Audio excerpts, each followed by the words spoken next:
again, you eventually develop a habit. The difference between successful people and unsuccessful people is successful people have success habits. And the most important success habit they have is the ability to make themselves do what they know they should do at this time. And wonderfully enough, if you practice it over and over again, it finally locks in. Now, many people get into the habit of taking the easy way out, looking for shortcuts and so on. So they actually get into a comfort zone of doing things that are harmful to their long-term future.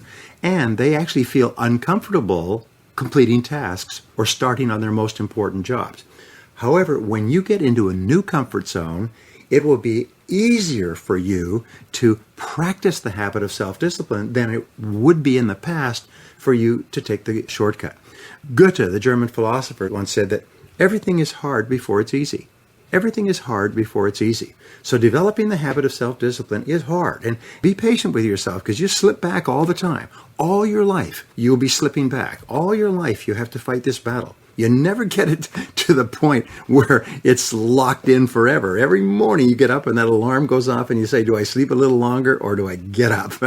Every time you look at a list of things to do, you say, do I start with the most important thing? As they say, do the worst first. Or do I do something that's fun and talk to a friend or make a phone call? You've got to fight this battle every single day. But every time you fight and win, you feel better about yourself. Well, it only takes about 21 days, they say, to develop a new habit. So you can lock in the foundation of the habit simply by practicing self-discipline every single day without exception for 21 days.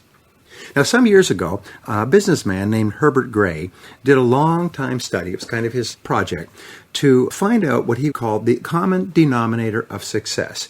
What would be the common denominator of success? And he spent 11 years studying the literature, interviewing people, reflecting on it, and he finally wrote a little pamphlet. And the pamphlet has been handed around for years and years, and you don't need to get it because I'll tell you what's in it.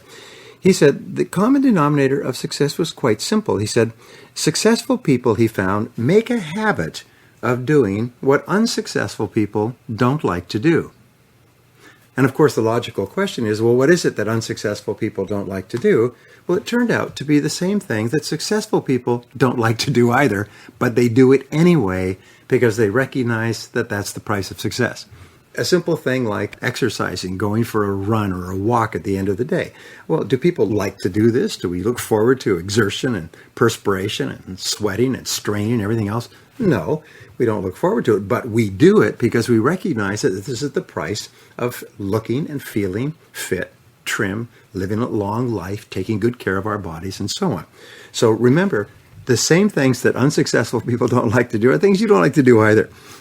Many years ago, I met Rich DeVos personally. Rich DeVos is the founder of Amway, started off selling soap from door to door, and now he's worth about $5.3 billion, according to Forbes.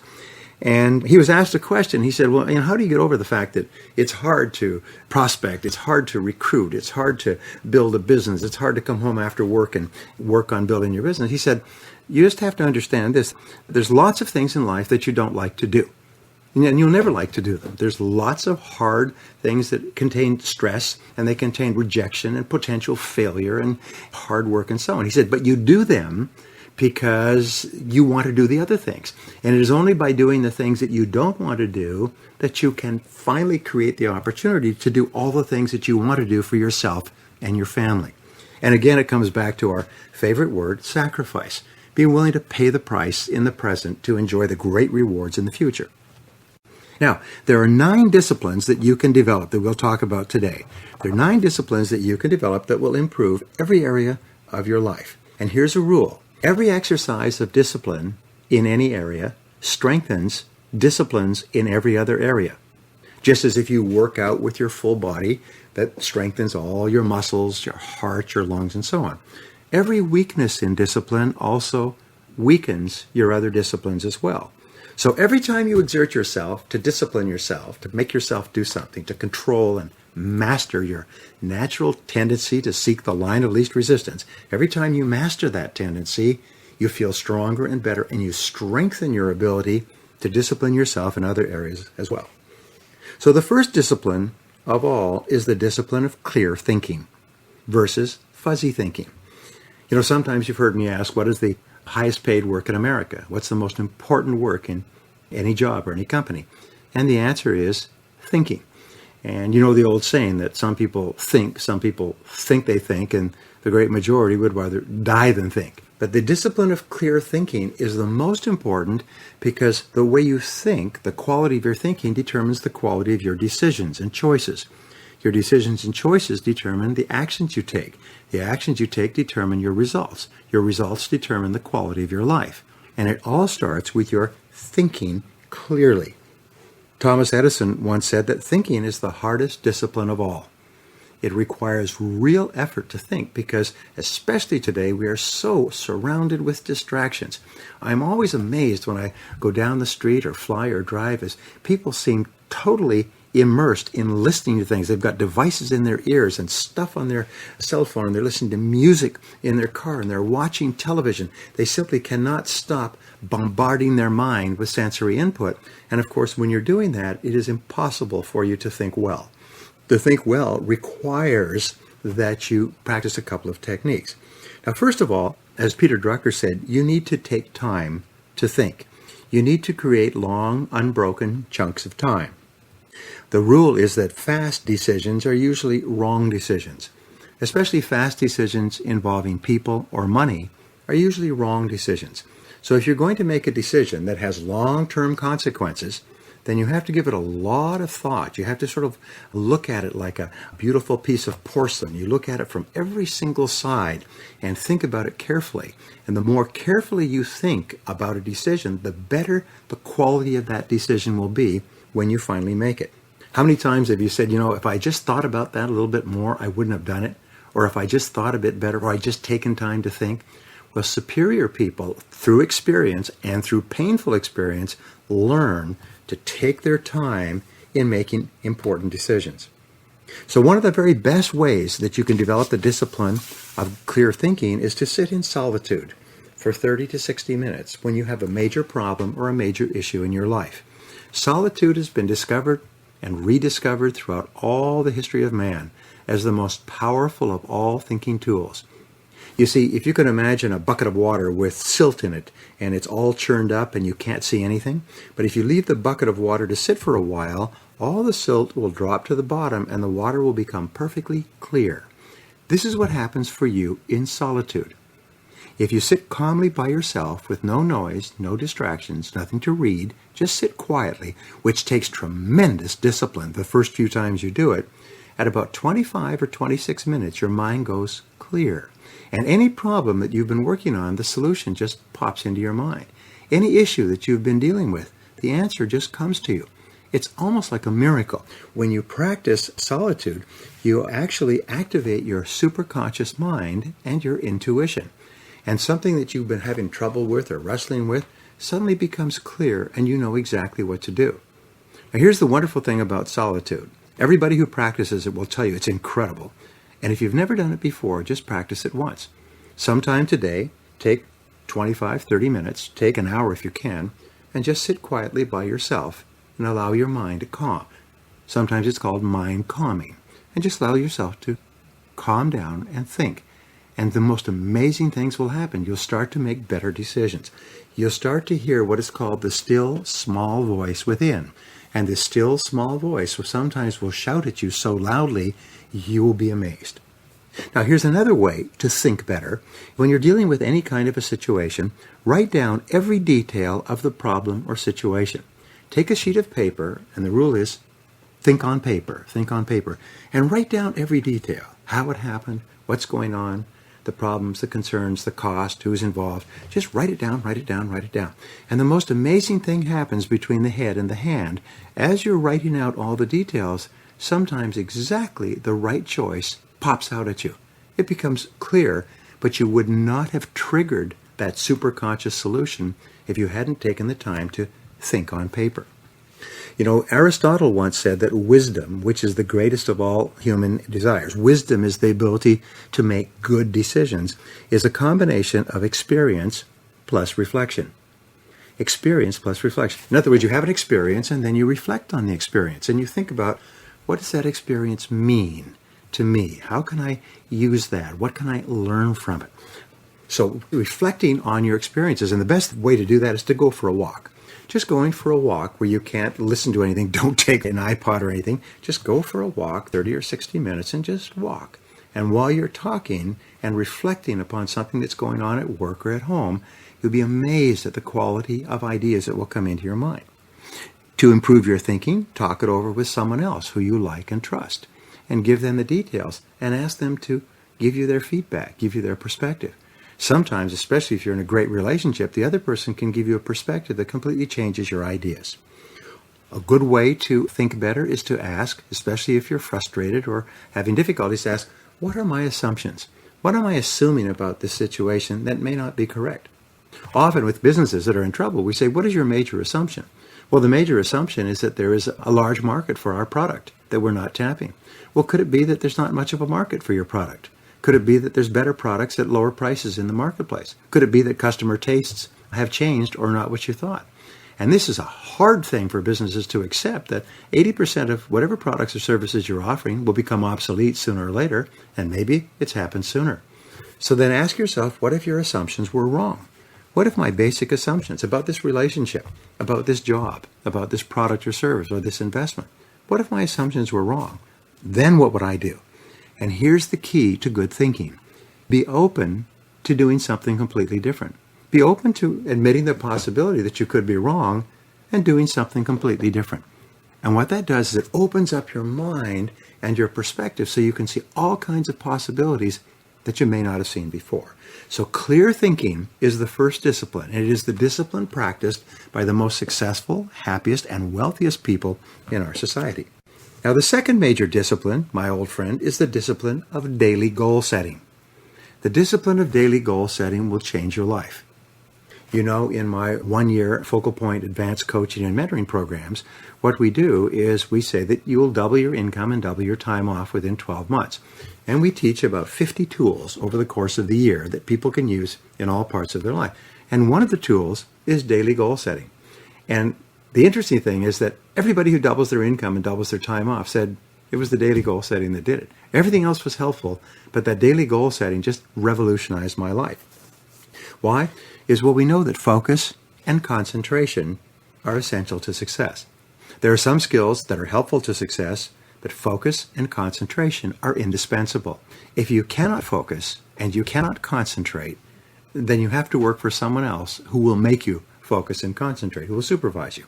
And wonderfully enough, the ability to focus, to be clear about what you want, and then to concentrate single-mindedly on achieving it are both habits or disciplines that you can learn through practice. So you start off in the discipline of daily goal setting. You start off and you ask this question, and this is the big question. What do I really want to do with my life? What do I really, really, really want to do with my life? Why am I here? If I could do anything at all, what would I want to do with my life? And there's a great question that you can use to clarify this. Most people think in a very fuzzy way about what they want to do with their life because they're preoccupied with all of their problems in life. So what you do is you remove all your problems by asking yourself this question. Imagine that I received $10 million cash today, tax-free, in the bank. But at the same time, I got a diagnosis from the doctor that said that you're going to die in 10 years. You'll have superb physical health for 10 years, but you're going to die in 10 years. So if you had $10 million in the bank, which means you had no financial worries, and you had 10 years to live, what would you really want to do with your life? What would you do more of or less of? What would you start up or what would you stop completely? What would you get into or get out of if you had $10 million and 10 years to live? Now imagine no limitations on what you could do or be or have. What I sometimes do is I say use the magic wand technique. Imagine you could wave a magic wand and suddenly you would have all the time and all the money and all the friends and all the contacts and all the talents and all the abilities, and you'd have everything that you would need to be or do anything that you wanted in life. What would you change? Just imagine that for the moment, because most people, again, as I said, become preoccupied with their limitations, with what they don't have, and it holds them back from deciding what they really, really want. Now, the next thing you do is take a spiral notebook, and I carry a spiral notebook around with me all the time. Take a spiral notebook and write down 10 goals that you'd like to accomplish in the next 12 months or so. Write your goals in the present tense as though they already existed. Don't say, I will earn X number of dollars in the next 12 months. Write them down as though you are already earning it. Say, I earn X number of dollars in this year. I always write the words by at the end of every goal. I earn X number of dollars by December 31st, 2007. I achieved this goal by June 30th, 2008, and so on. So when you give your subconscious mind a deadline, it works on it 24 hours a day. When you write down a goal, make sure it's positive. Don't say, I will quit smoking. Say, I am a non-smoker. Don't say, I will lose weight. Say, I weigh X number of pounds. And when you give your subconscious mind a command in the present tense that is contrary to your current situation, your subconscious mind goes to work to resolve this dynamic tension and make your external reality consistent with your new orders, your new commands, your new goals.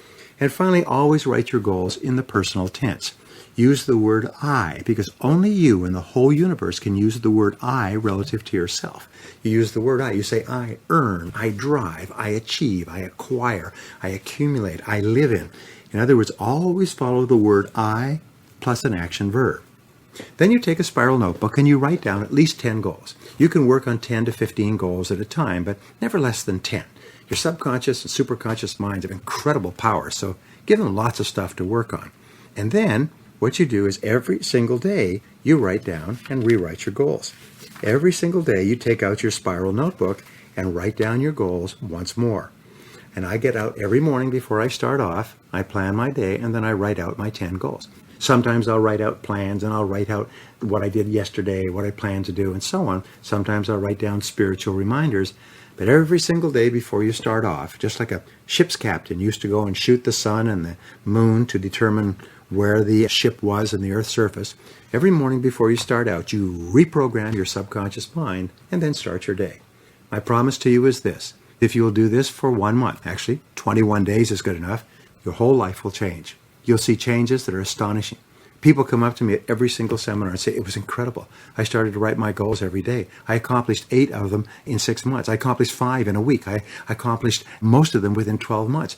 It's transformed my life. So all I ask you to do, if you're not already doing it, is give it a try. Give it a try. I've never met a person anywhere in the world who has ever told me anything except rave stories of what happens when they begin to practice the discipline of daily goal setting. Now, the third discipline is the discipline of daily time management. And of course, we know that. The rule is that every minute spent in planning saves 10 minutes in execution. So disciplining yourself to plan your day thoroughly before you begin will save you at least 10 minutes for every minute you spend in planning. And according to the research, it will increase your productivity by 25 to 50%, maybe even double your productivity for every day that you plan. You see, if you're not working from a plan, then you just respond and react to whatever's going on. Somebody comes in, phone rings, there's an interruption or a problem, and you're off and running. But if you have a plan, you just keep working the plan. It gives you a track to run on, so you just keep working your plan.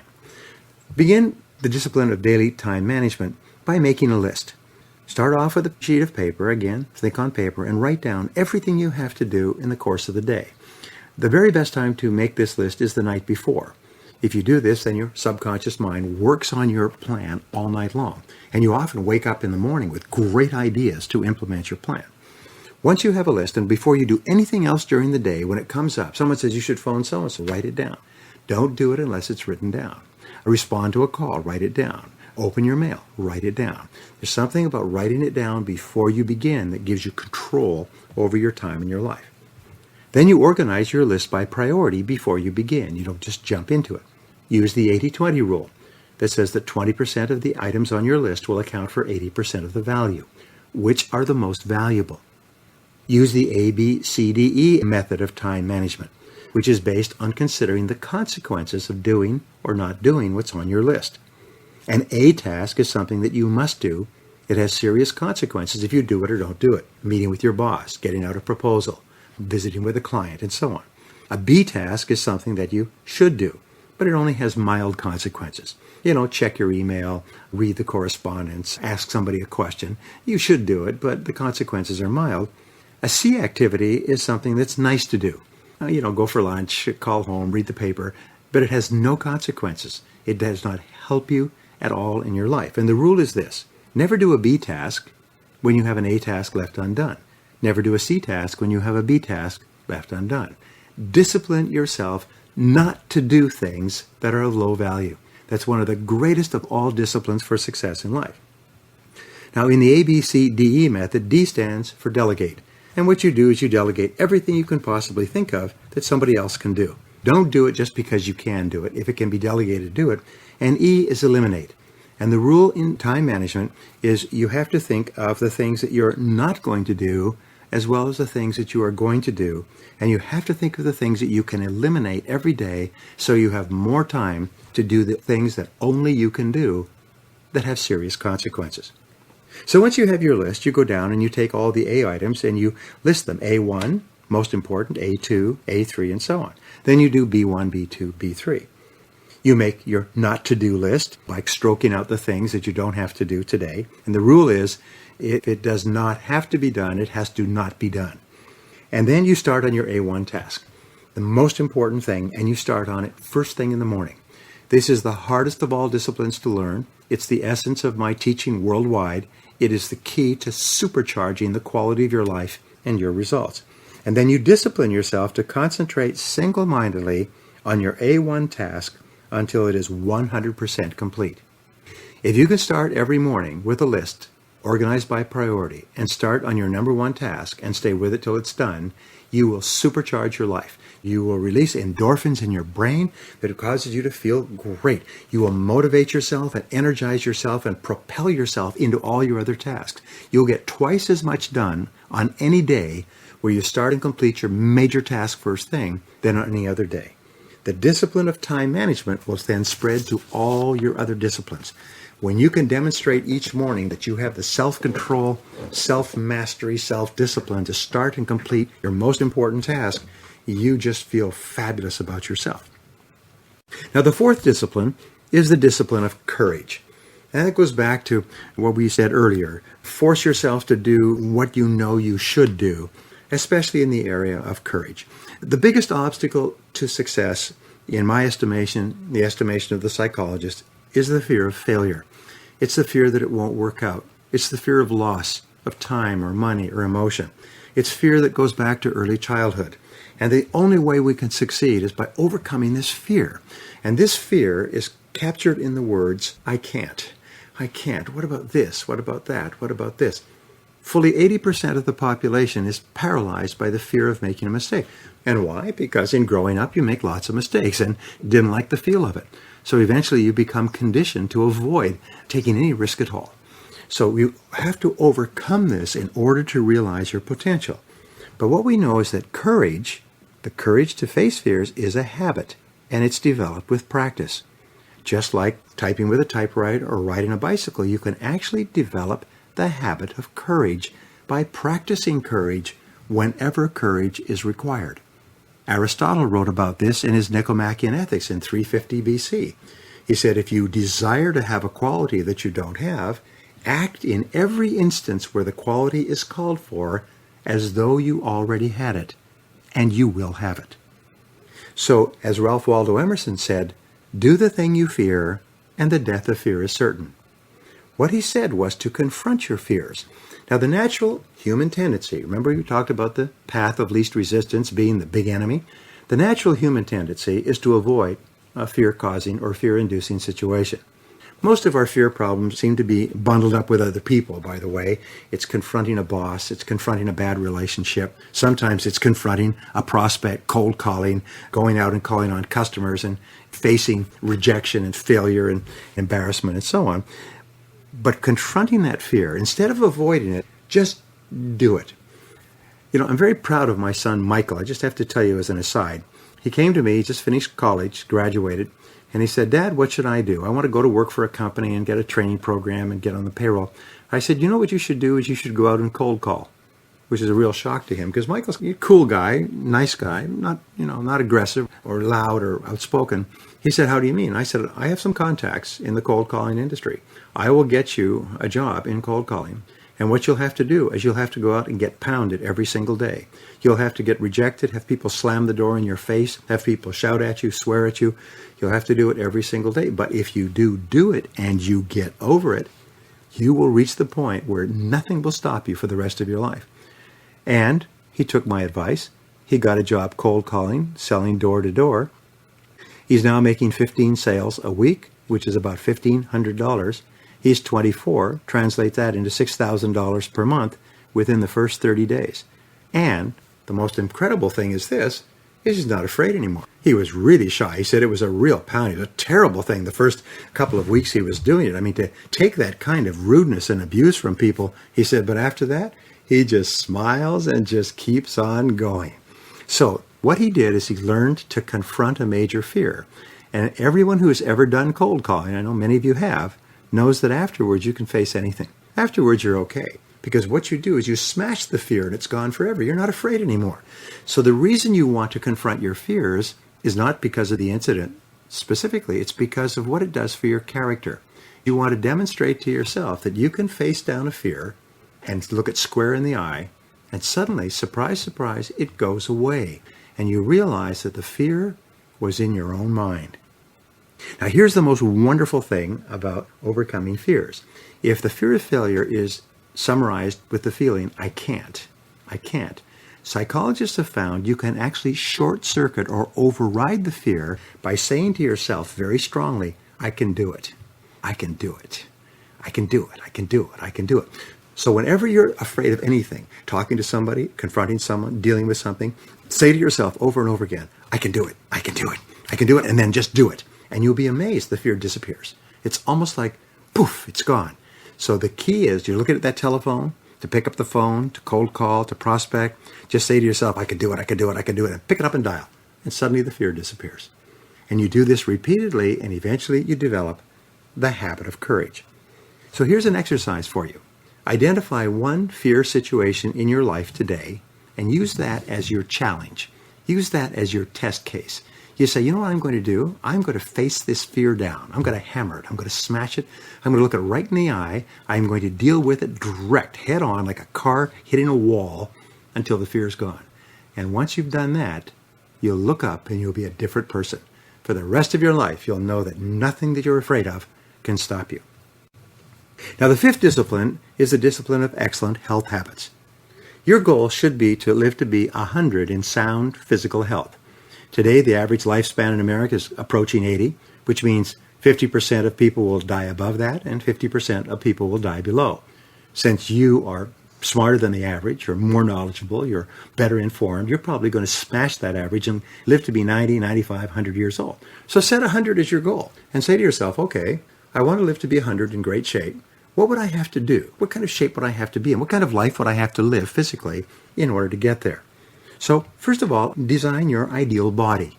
If your ideal body was perfect, in other words, weight, fitness, tone, stretch, flexibility, and everything, if your body was perfect, what would it look like? And make a list of all the things. Remember, when you were a child, your body was perfect. And if your body's not perfect now, it just means that maybe you've forgotten to do a few things or you've done a few things you shouldn't have done. So start off with a clear picture of your perfect body and recognize that that is possible for you. One of the great things to do is look in some of the magazines and cut out pictures of people with beautiful bodies and then cut off your head from a photograph and put it on that person's body. And then put these pictures around your house so you see it everywhere. So your subconscious is constantly seeing that picture of you in beautiful shape, beautiful condition, and your subconscious starts to go to work. Put it on your refrigerator door. Put it on your bathroom mirror. Just carry it around and start thinking of yourself being superbly fit and healthy in every respect. Now, the key to physical health has always been contained in the 5-word formula: eat less and exercise more. Eat less and exercise more. Every single person who studies the subject, and now more and more people realize that the key to success is to eat less and exercise more, and to exercise every day. So discipline yourself to exercise daily. The very best time, of course, is in the morning. If you get up in the morning and exercise immediately, even if it's just stretching or going for a walk or riding a life cycle or walking on a treadmill, it doesn't matter what it is.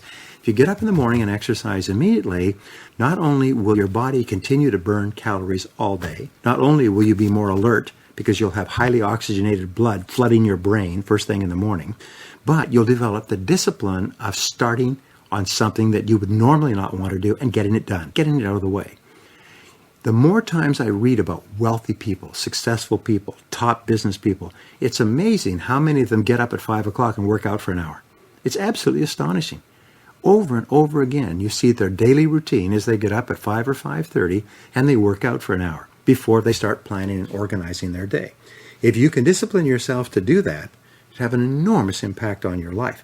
Also, when you exercise first thing in the morning for 30 to 60 minutes, your brain releases endorphins, which, as I said, make you happy. They make you feel exhilarated, make you feel more creative, more positive. You feel more personable. You're more eager to get to work and so on. So morning exercise just starts you off in fantastic mental and physical condition.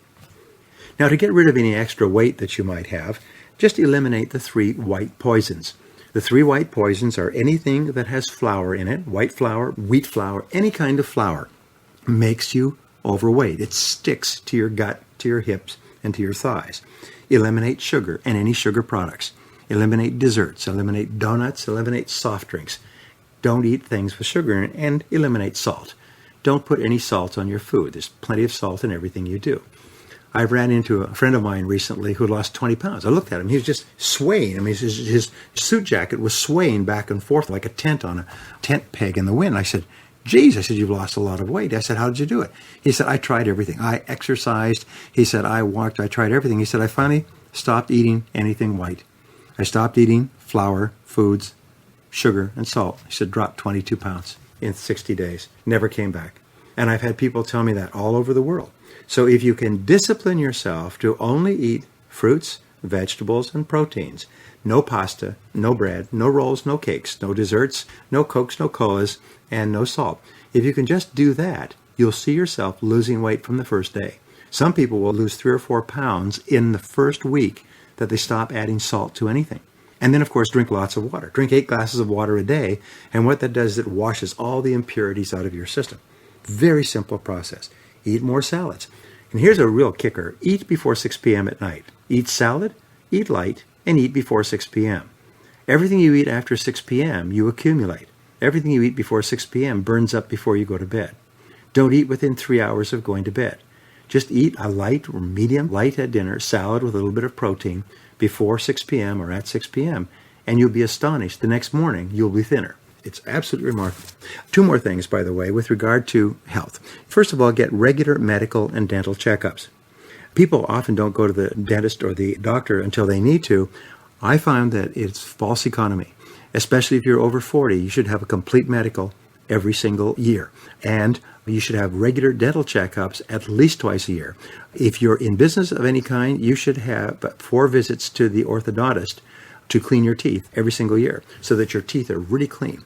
They found there's a direct relationship between gum health and the health of your whole body. So with regard to self-discipline, just remember the Michael Jordan motto, just do it. If you think it's a good idea, do it. Get on with it. Don't waste time. Don't make excuses. Now, the 6th discipline is the discipline of regular saving and investing. One of the greatest goals that we have in life is to be financially independent. One of the greatest worries we have in life is our bills and our debts. The greatest fear we have in life is poverty or ending up our life with no money. So the very act of starting to provide for yourself financially transforms your thinking about yourself and your life. It makes you a happy person. So set a goal of financial independence. Decide that, by gum, I'm going to become financially independent. And resolve to get out of debt and stay out of debt. I've worked with countless people who have become financially independent, starting from nothing. And one of the things that they had was an aversion to debt. They hated debt. They avoided debt. The only debt they would accept would maybe be debt on a mortgage on the house that they live in, maybe debt on a car. But even then, they don't like debt. And other than that, they avoid debt like the plague. So to get out of debt and stay out of debt, you have to discipline yourself. I have a good friend who, when we were 16, he got a job at a department store, and the department store offered the employees credit. And so he took out a full credit. He got $2,500 worth of credit, and he bought brand new appliances for his family, for his home, when he was still in high school. He got $2,500 into debt. That was when he was 16. Today, he's 62. He's still in debt. He never got out of debt for the rest of his life. Every time he approached getting out of debt, he'd go out and buy something else. And he's never been able to do anything he wanted to do. He's been stuck and desperate to keep his job all his life because he's never been out of debt. So your job is to get out of debt. Now, Here's an interesting point, and I learned this from one of the smartest money managers I ever met. He said, when we're young, we associate money with pleasure. We get our first allowance and we go and we spend it on candy. And we think that when we have money, we go and we spend it on candy or things that make us feel good. Now, when we become adults, whenever we think of getting a lot of money, our first thought is spending it on something that makes us happy. If you go to a tourist resort where people are on vacation and having a good time, they're just lined with street after street after street of knickknacks and gadgets and junk, because people, when they're happy, associate going out and buying stuff. However, what this does is it keeps you broke all your life. So what you do, and this is what he told me, is you rewire yourself. You kind of pull out one wire and replug it in, and you say, instead of saying, I like spending money, you say, I like saving money. And you begin to think of how much you enjoy having money in the bank, how much you enjoy saving, how much you enjoy delayed gratification, how much you enjoy the idea of moving toward financial independence. And when you develop the habit of being happy about saving money, you start to find yourself more and more careful with your expenditures. Now, you know the rule for financial independence is to save 10, 15, 20% of your income throughout your life. And as your income grows, keep saving more and more and investing it, putting it away. As Albert Einstein said, compound interest is the most powerful force in the universe. So putting your money away in well-chosen mutual funds, money market funds, index funds, and just letting it grow over time. And don't worry about the stock market going up and down. The average increase in the U.S. stock market for the last 100 years has been 8 to 10% each year, taking good years and bad years into consideration. So your job is to save 10, 15, 20% of your income. Now, for most people, because they're in debt, they just discard that completely. Their mind shuts down. So here's what I say, is develop the habit of saving 1% of your income. If you make $2,000 a month, that means you save $20. You go down to the bank and you open up a financial freedom account, and you put in $20 from the first paycheck you get that month. And then you discipline yourself to live on the other 99%. Once you're comfortable living on 99%, then you increase it to 2% and 3% and 4%. Within a year, you'll have developed the habit of living on 85 to 90% of your income and automatically saving the balance. You can even have the amount deducted from your paycheck, so it disappears and you never see it. Your paycheck goes into the bank and the amount is automatically deducted into your savings account or into an investment account. Soon, you develop the habit of living on less than you earn. And you change your thinking from I enjoy spending to I enjoy saving. A key way to save your money is to delay and to defer major purchase decisions. You'll find that if you think about buying a car or a washing machine or a stereo set or a new computer, if you think about it for 30 days, in many cases you won't do it at all, or if you do it, you'll make a better decision. One of the smartest things of all is to buy things that are used rather than things that are new. Do you know that millionaires never buy new cars? Millionaires never buy new cars. According to the studies by Stanley and Danko in The Millionaire Next Door, is they wait and they buy a car that's 2 years old. It's coming off lease, or that's been driven for 2 years and somebody's trading it in, and it's still under warranty for 3 years.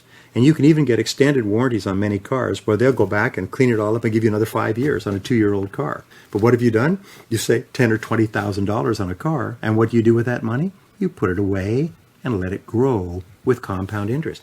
If all you did was buy a used car every 5 to 8 years, drive it until it falls apart, and then buy another one, the money you'd save from buying new cars can make you rich. It can accumulate with compound interest into hundreds of thousands of dollars by the end of your working lifetime. If you're going to invest, the rule is investigate before you invest. My friend Ken Fisher of Fisher Investment says that 2/3 of all investing is avoiding making mistakes. Let me repeat that. 2/3 of all success in investing or business is avoiding making mistakes by making the wrong decisions or by making decisions too quickly. So if you're going to invest in anything, the rule is spend as much time investigating the investment as you spent making the money. You'll find that quick investment decisions are invariably poor investment decisions. Only invest in things that you know and understand. Don't invest in somebody else's idea or scheme or business. Only invest in things that you know. Number one rule is don't lose money. Whatever you do, don't lose money. If there's a possibility of losing a little bit of money and you do it, you're probably going to lose a lot. So be very careful. Once you earn the money, hold on to it. There's a Japanese proverb that says, making money is like digging in the sand with a pin. Losing money is like pouring water on the sand. It's easy to lose money, but it's hard to make it and keep it, and it's the most important discipline of all. Another discipline is to pay cash as often as possible and for as much as possible. Get rid of all your credit cards except for one, and only use that one when you have to. The very act of paying cash really hypersensitizes you to how much it's costing and causes you to spend less money. W. Clement Stone once said, "If you cannot save money, the seeds of greatness are not in you." The primary reason why you save your money and accumulate it carefully is because it gives you two things. First of all, it gives you freedom. You know you've got money in the bank. If you don't like your job, you can walk away from it because you've got money in the bank. But the second thing it gives you is opportunity. If an opportunity comes along, you're prepared to take advantage of it. You don't have to say, "I'm sorry, I don't have any money, I can't afford it, I'm broke," and people just shake their head in pity and walk away. As an adult, you should always have opportunity money put aside. And when you have it, you feel great about yourself. The difference between a person with a little money and a person with no money is night and day. A person with a little money feels great. A person with no money always feels inferior, anxious, worried, concerned, irritable, short-tempered. You know exactly what I'm talking about. Now, the seventh discipline is the discipline of hard work. There's nothing that will help you more than for you to develop a reputation as a hard worker. In the studies of self-made millionaires, again, they said, "I didn't have better education, better talent, better knowledge, but I was willing to work harder than anyone else." Most self-made millionaires work 60 and 70 hours per week for 5, 10, 15 years before they break through. Most other people are trying to get by on 5 days a week, and then during those 5 days a week, they don't work very hard at all. The interesting thing, Thomas Jefferson once said, "Do you believe in luck?" He was asked. He said, "Yes." He said, "I believe in luck." He said, "And the harder I work, the more of it I have." So the harder you work, the luckier you get. The harder you work, the more opportunities you have, the more doors open up to you, the more opportunities you see. So in America, the average work week is 32 hours. As you know, in France, legally, the average work week is 35 hours, but then most people waste about half their time at work. According to Robert Half International, the average person wastes 50% of their time in idle chit-chat with coworkers, coffee breaks, lunches, reading the paper, surfing the internet, doing all kinds of things that don't contribute anything to the work. So here's the rule that will make you successful, happy, and rich, and it's this: work all the time you work. Work all the time you work. When you go to work, work. When you go to work, put your head down and go to work. Don't waste a single minute. Put your head down and work all day long. If somebody comes up to you and says, "Hi, how you doing?" You say, "Fine, but right now I've got to get back to work, back to work, back to work." "If you got a minute to chat?" "Yes, but not now. Let's talk after work. Right now I've got to get my job done." And nobody will ever stop you when you say, "I've got to get back to work. I've got a job I've got to get out. I've got something I have to get done." They'll go away and they'll ruin someone else's career. Remember, the greatest time wasters in the world of work are other people who take up your time with idle chit-chat and worthless gossip. You've got to avoid the time wasters.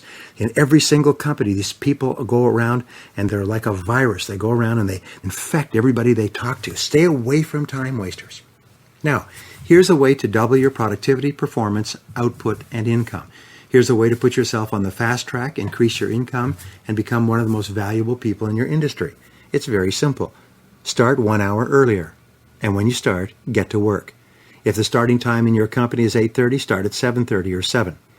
Now you say, where are you going to get the time? Get up a little earlier and get going. Remember, all you do is beat the traffic if you get in there early, and get in there, plan your day, get going, get organized, get started. When other people come in, you are already running. You're already on your way. Work through lunch. There's no law that says you have to go out and kill an hour and a half at lunch. Eat at your desk, eat quickly, eat on the go. Use that time to work. Don't use that time to hang around. There's a thing sweeping America today about having fun at work. No, work is not fun time. Work is not the playpen or the sandbox. Work is not school. Work is work. What you do is you go to work and you work all the time. Don't worry about fun. Have your fun later, knowing that you've done a fantastic job and you've gotten a lot done. And finally, work 1 hour later. Be the last one to leave. Be the person who turns off the lights. Interesting, if you look at an entrepreneurial startup, a business that's being run by somebody who's really driving it forward, you'll find that the business owner is usually the first one there, works through the whole day, usually the last one to leave. Business owner usually works on Saturday and Sunday. At the end of the day, the business owner's got a beautiful home, house on the hill, beautiful cars, beautiful life, vacations, a boat in the yacht basin, and everybody says, boy, she is sure lucky. No, they're not lucky. They just worked all the time they worked. If you work 3 extra hours, start earlier, work harder, stay later, you'll add 6 hours of productive work to your day. Every hour of uninterrupted work when nobody's there translates into 3 hours of productivity when there's people around interrupting you. So keep asking at work, what is the most valuable use of my time right now? What is the most valuable use of my time right now? And then do only that. And keep saying, back to work, back to work. Whenever you get distracted or you start to follow the path of least resistance and major and minor, say, wait a minute, got to get back to work, back to work, back to work. Now, the 8th discipline is the discipline of continuous learning. The rule is to earn more, you must learn more. If you want to earn more than you're earning today, you've got to learn new knowledge and skills that make it possible. Jim Rohn once said, very famously, he said, work at least as hard on yourself as you do on your work. Work at least as hard on yourself as you do on your work. So how do you do this? Well, you read in your field daily. If you read 60 minutes a day in your field, a little in the morning, a little in the evening, it'll translate into 1 book a week. 1 book a week will translate into 50 books a year. The average adult reads less than 1 book a year, and most nonfiction books are never read past the first chapter. If you read 50 books a year, it's the equivalent of getting a PhD in your field every single year. Just reading every day will make you one of the most proficient, most skilled, and ultimately highest paid people in your field. Listen to CDs in your car, like this. The average person drives 500 to 1,000 hours a year.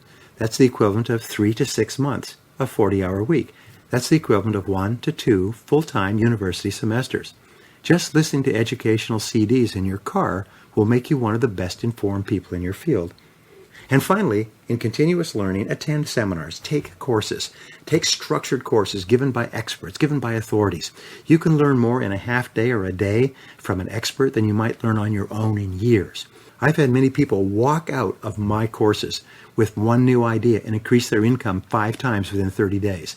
1 new technique for getting new clients, prospecting. 1 new technique for presenting or overcoming objections. 1 new technique for closing sales or getting referrals, and their income has exploded. They'd have never learned it. They call me, they come to me, they say it was incredible. It changed my life, that 1 idea. Now, the average income in America increases about 3% a year. With additional knowledge and skill, you increase the rate at which your income goes up. If you get new knowledge and skill, you learn more, your income goes up 10% per annum, you'll double your income in 7.2 years. If your income goes up 25% per year, you'll double your income in 2 years and 8 months. In other words, the more you learn, the more you earn. The benefits of continuous learning are life-changing. And here's the final discipline, number 9, the discipline of persistence. Now, the discipline of persistence says that the greatest test of self-discipline is when you persist in the face of adversity and you drive yourself forward to complete your tasks 100%. The test of self-discipline is when you can drive yourself to keep on keeping on, even when everyone around you feels like quitting and you feel like quitting as well. You know, we say that courage has 2 parts. The first part of courage is the courage to begin. It's the courage to start. It's the courage to launch in the face of failure with no guarantees of success. But the second part of courage is the courage to endure, the courage to persist and to keep on going when you're tired and you're disappointed and nothing's working and there's no guarantee of success and maybe even a very large likelihood of failure. So it's really important. We say that your persistence is your measure of your belief in yourself and what you are doing. If you truly believe in the goodness and rightness and value of what you're doing, you will persist regardless of what's happening on the outside. And the more you believe in the goodness and rightness of what you're doing, the more you will persist. And wonderfully enough, the more you persist, the more you believe in yourself, the more you believe in the value of your work. Persistence seems to change your character. In reality, persistence is self-discipline in action. In the final analysis, your persistence is your measure of self-discipline. Self-discipline leads to self-esteem. Every time you practice self-esteem, you feel better about yourself, which leads to greater persistence, which leads to even greater self-discipline, and you get onto an upward spiral in life. That's why Napoleon Hill said that persistence is to the character of a man or woman as carbon is to steel. You actually make yourself, you shape yourself, you form yourself, you build yourself into a superior human being, a better and stronger person by persisting when you feel like quitting. So, you remember that movie where Al Pacino is the devil and Keanu Reeves asked him, "Is this a test?" And he said, "Isn't everything in life a test?" Well, every time you have the tendency to quit, every time you feel like giving up or cutting corners or stopping before you finished your task, say, wait a minute, this is a test. This is a test of my character. This is the test to see what I'm made of. And it's not what I'm working on that counts. It's the person I am becoming by either persisting or quitting. So always persist until you have completed the task. And as you do, you burst through and your brain floods with endorphins and you feel wonderful about yourself. Eventually, you develop the habit of persistence and you become unstoppable. Well, here are the 7 benefits of practicing self-discipline in every area of your life. Number 1, the habit of self-discipline guarantees your success. Every single successful person has that fundamental quality of persistence and tenacity, that fundamental quality of self-discipline to make themselves do what they should do, whether they feel like it or not. Number 2 is when you practice self-discipline, you'll get more done faster and better than other people. You'll get more results. You'll be more productive. You'll have higher levels of performance. You'll bring yourself to the attention of people who can help you and support you and move you forward. Number 3, you'll be paid more and promoted faster at any job, in any situation. The people with high levels of self-discipline who get the results are the ones who are immediately moved to the front of the line of life. Number 4, you'll have a greater sense of self-control, self-reliance, and personal power. You'll feel that you could do anything that you put your mind to because you have the ability to make yourself, to discipline yourself to do it anyway. Number 5, self-discipline is the key to self-esteem, self-respect, and personal pride. Every time you discipline yourself, you'll like yourself more. Every time you discipline yourself, you see yourself as a better person. Every time you discipline yourself, you feel great about yourself. You feel personally proud of yourself. It affects your personality in a very positive way. Number 6, the greater your self-discipline, the greater your self-confidence, and the lower your fears of failure and rejection. Eventually, you develop self-confidence so that you can just walk through walls. And number 7, with self-discipline, you'll have the strength of character to persist over all obstacles until you succeed. With self-discipline, you achieve personal greatness.